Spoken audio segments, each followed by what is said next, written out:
بسم اللہ الرحمن الرحیم۔ السلام علیکم ورحمۃ اللہ وبرکاتہ۔ جی ڈیئر اسٹوڈنٹس، امید کرتی ہوں کہ آپ خیریت سے ہوں گے اور تمام تر یونیورسٹی کے پیپر میں سورہ احزاب کی آیات کے ریفرنس میں جو سلیکٹو ون منتخب آیات سورہ احزاب میں سے ہیں، اس میں آج ہم کرنے جا رہے ہیں 56۔ بہت ہی فضیلت والی یہ آیات ہیں جس میں صلاۃ و سلام کا تذکرہ آپ پڑھیں گے۔ ہمارے سلیبس میں موجود یہ آیات 56، 57، 58 ہے۔ ہم ایک آیت کو دیکھ کر اس کا ترجمہ اور تشریح کی طرف چلتے ہیں۔ بسم اللہ الرحمن الرحیم۔ ان اللہ، بے شک اللہ، و ملائکتہ، اور اس کے فرشتے، یصلون، درود بھیجتے ہیں، علی النبی، نبی صلی اللہ علیہ وآلہ وسلم پر۔ یا ایھا الذین آمنوا، اے ایمان والو، صلو، درود بھیجو، علیہ، ان پر، وسلموا تسلیما، اور خوب سلام بھیجو۔ بامحاورہ ترجمہ: بے شک اللہ اور اس کے فرشتے نبی صلی اللہ علیہ وآلہ وسلم پر درود بھیجتے ہیں۔ اے ایمان والو، تم بھی آپ صلی اللہ علیہ وآلہ وسلم پر درود اور خوب سلام بھیجو۔ اس آیت میں سلام اور صلات بھیجنے کی تلقین ہے۔ سب سے پہلے ہم اسی لفظ کو دیکھتے ہیں، الصلاۃ و سلام کا مفہوم کیا ہے۔ لفظ صلات عربی زبان میں چند معنی کے لیے استعمال ہوتا ہے، جس میں سب سے پہلے کسی کی طرف محبت سے متوجہ ہونا، کسی کی تعریف کرنا، کسی کے حق میں دعا کرنا۔ تو اگر ہم یہ دیکھیں کہ اس میں سب سے پہلے صلات کے میننگ میں کہ اللہ کی طرف سے صلات کی نسبت ہے، تو اس سے مراد رحمت بھی ہے۔ فرشتوں کا صلات آپ کی مدح ثنا یا آپ کے لیے دعائے رحمت کرنا، اپنی محبت کا اظہار کرنا۔ اور سلام کا لفظ جو استعمال ہوا، لفظ سلام سے مراد ہی کیا ہے؟ ہر قسم کے نقائص اور عیوب اور آفتوں سے سلامتی میں رہے۔ تو آپ صلی اللہ علیہ وآلہ وسلم پر سلام بھیجنے سے مراد یہ ہے کہ اللہ تعالیٰ آپ صلی اللہ علیہ وآلہ وسلم کو ہر طرح کی آفات سے سلامتی میں رکھے۔ سلام بھیجنے کا ایک یہ بھی مطلب ہے کہ مومنین پورے دل و جان سے ان کا ساتھ دیں، ان کی مخالفت سے پرہیز کریں اور ان کے سچے فرما بردار بن جائیں۔ اب ہم دیکھتے ہیں کہ اللہ کا صلات بھیجنا، اس سے کیا مراد ہے؟ اس آیت میں لفظ جو بیان کیا گیا ہے، یہاں ایک فعل صلات، اس کا سب سے پہلا فاعل اللہ تعالی خود ہے۔ اللہ تعالیٰ کے نبی پر صلات بھیجنے کا مطلب یہ ہے کہ اللہ تعالیٰ آپ صلی اللہ علیہ وآلہ وسلم پر انتہائی مہربان ہے، فرشتوں کے سامنے آپ کی تعریف فرماتے ہیں اور آپ صلی اللہ علیہ وآلہ وسلم پر رحمت نازل کر کے تمام آفات اور مصائب سے آپ صلی اللہ علیہ وآلہ وسلم کو محفوظ رکھتے۔ حضرت ابو العالیہ رضی اللہ تعالیٰ عنہ سے مروی ہے کہ اللہ تعالیٰ کا اپنے نبی حضرت محمد صلی اللہ علیہ وآلہ وسلم پر درود بھیجنا، اپنے فرشتوں کے سامنے آپ صلی اللہ علیہ وآلہ وسلم کی ثنا اور صفت کا بیان کرنا ہے۔ یہ صحیح بخاری کی حدیث ہے۔ اس آیت میں اللہ تعالیٰ نے پھر عام مومنین کو بھی حکم دیا، فرشتوں کا بھی۔ تو گویا سب سے پہلے اللہ تعالیٰ خود اپنا اور فرشتوں کا رسول پر درود بھیجنے کا جو بتایا ہے، تو اس کا مطلب کیا ہے؟ مومنین کو ترغیب دینے کا کہ اللہ تعالیٰ اہل زمین کو حکم دیتا ہے کہ وہ بھی رسول صلی اللہ علیہ وآلہ وسلم پر صلات بھیجے۔ اور یہ ایک ایسا کام ہو جس پہ اہل زمین اور آسمان، اہل آسمان اکٹھے ہو جائیں، متحد ہو جائیں، کہ یہ اتنا بڑا کام ہے جو آسمان والے بھی اور زمین والے بھی سب کرتے ہوئے مل جائیں۔ فرشتوں کا درود بھیجنا، اس آیت میں فعل صلات کا دوسرا فاعل فرشتے ہیں۔ فرشتوں کا آپ پر درود بھیجنے کا مفہوم کیا ہے؟ کہ اللہ کی بارگاہ میں اس کے پیارے رسول حضرت محمد صلی اللہ علیہ وآلہ وسلم کے درجات کی بلندی، مقامات کی رفعت کے لیے دست بدعا ہیں۔ حضرت کعب رضی اللہ تعالی عنہ سے روایت ہے، کیا ہر صبح 70,000 فرشتے آسمان سے اتر کر قبر رسول صلی اللہ علیہ وآلہ وسلم کو گھیر لیتے ہیں اور اپنے پر سمیٹ کر حضور صلی اللہ علیہ وآلہ وسلم کے لیے دعائے رحمت کرتے ہیں، اور 70,000 رات کو آتے ہیں، یہاں تک کہ قیامت کے دن آپ صلی اللہ علیہ وآلہ وسلم کی قبر مبارک شق ہوگی اور 70,000 فرشتے آپ کے ساتھ ہوں۔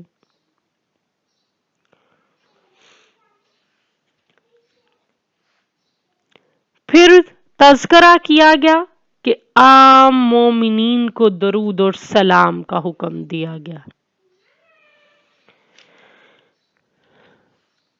اس آیت میں اہل ایمان کو مخاطب کر کے حضور صلی اللہ علیہ وآلہ وسلم پر درود و سلام بھیجنے کا جو حکم ہے، آپ صلی اللہ علیہ وآلہ وسلم کو سلام اور درود بھیجنے کا مطلب ہی کیا ہے؟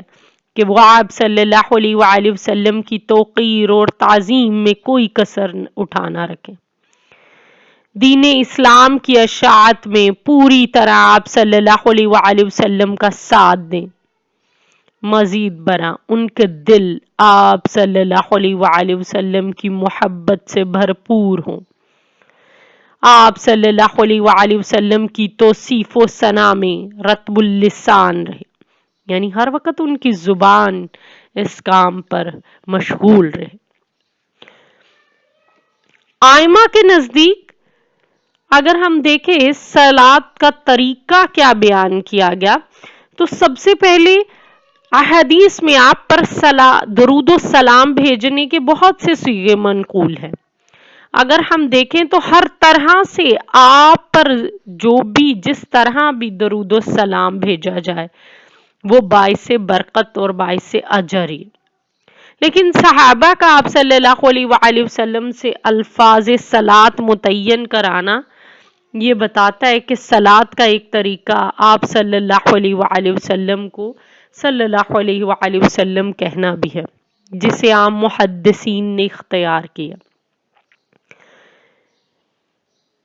آپ پر درود بھیجنے کے جتنے طریقے احادیث میں ہیں ان کا حاصل یہ ہے کہ اللہ تو حضرت محمد صلی اللہ علیہ وآلہ وسلم پر درود و سلام بھیج،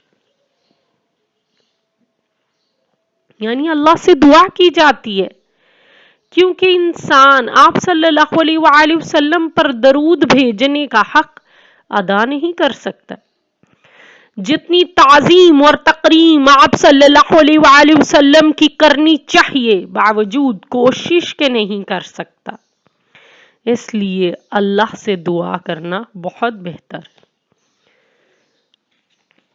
متعدد احادیث میں اس بات کا بیان موجود ہے کہ اس آیت کے نزول کے بعد صحابہ کرام رضی اللہ تعالیٰ عنہ نے حضور سے عرض کی، یا رسول اللہ صلی اللہ علیہ وآلہ وسلم، سلام کا طریقہ تو ہم جانتے ہیں، یعنی نماز میں ہم التحیات میں السلام علیک ایھا النبی پڑھتے ہیں، ہم درود کس طرح پڑھیں؟ یہ بخاری شریف میں تذکرہ ہے۔ اس پر آپ صلی اللہ علیہ وآلہ وسلم نے ان کو درود ابراہیمی بیان کیا جو کہ ہم نماز میں ادا کرتے ہیں، اللہم صلی علی محمد وعلی آل محمد۔